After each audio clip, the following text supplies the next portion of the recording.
G'day, my name is Andre Dupree. I'm a yoga instructor and an Yogalign, Alexander Technique student, postural training. Today I want to talk to you about the benefits of proper posture in our lives. Through bad posture, the biggest problem is that we misdirect energy that we can use for other things in our life by holding ourselves into a bad postural position. And a lot of postural issues comes from repetitive stress injury, doing little actions incorrectly in our lives that add up over a long period of time. And then one day you sneeze and you put out your back and you wonder why did that happen? Because every single time that you maybe get out of the bed, you do it incorrectly. Maybe every time you come and sit in a chair, you do it incorrectly. Maybe every time that you spend lots of times in front of a computer, you're doing it incorrectly.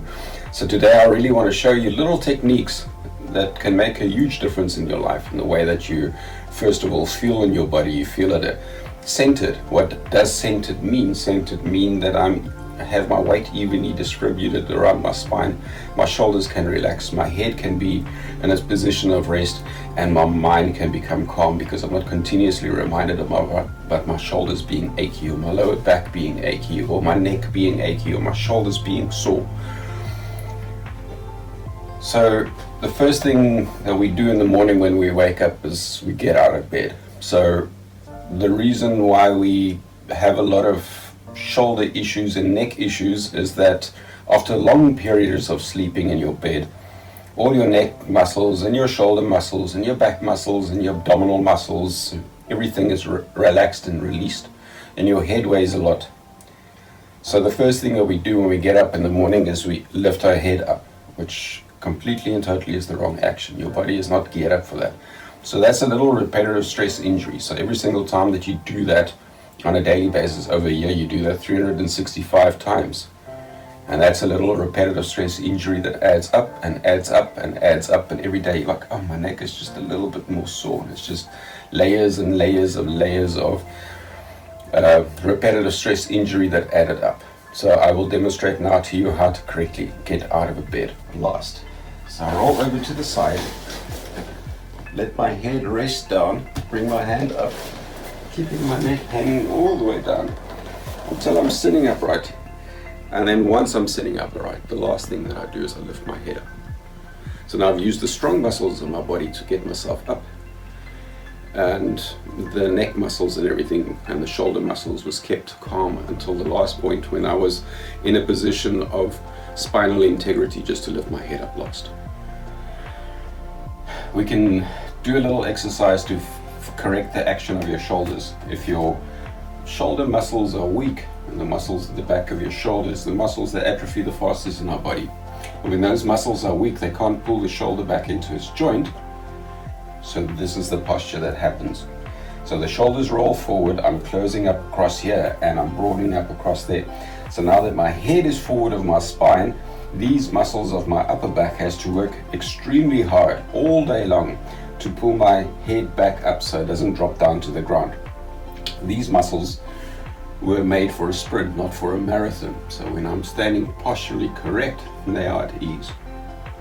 So let me demonstrate a little exercise that we can do to strengthen these muscles at the back.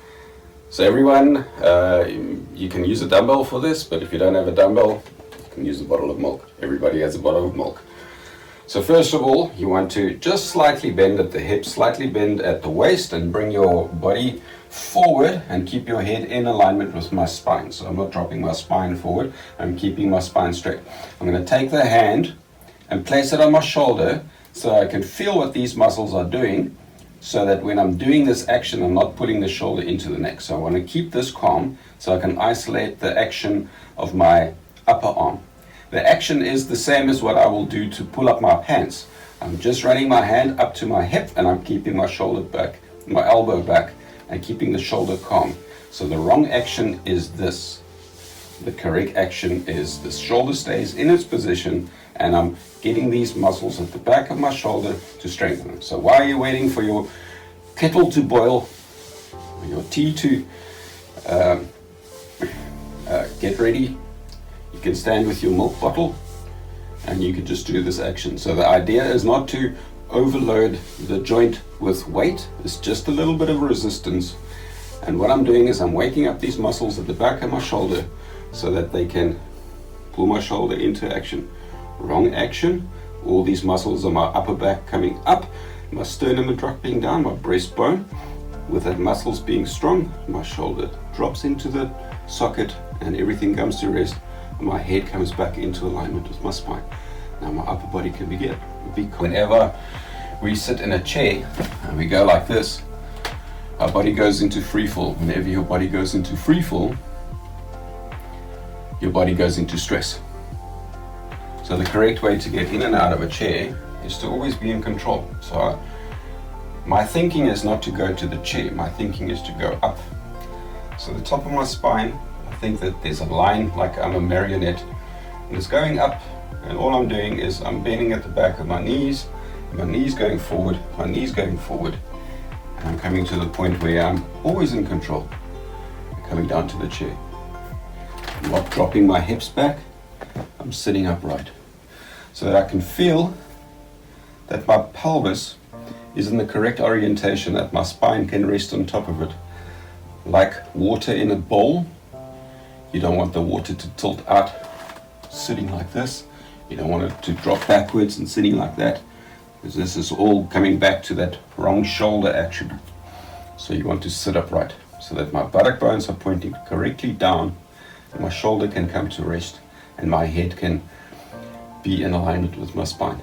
If it is hard for you to sit like this, you can use a blanket rolled up, and I'm just going to have that at the back of my buttock bones, just giving me a reminder and a little support that I need to sit upright, so that there's a perfectly vertical angle of my torso to the surface that I'm sitting on.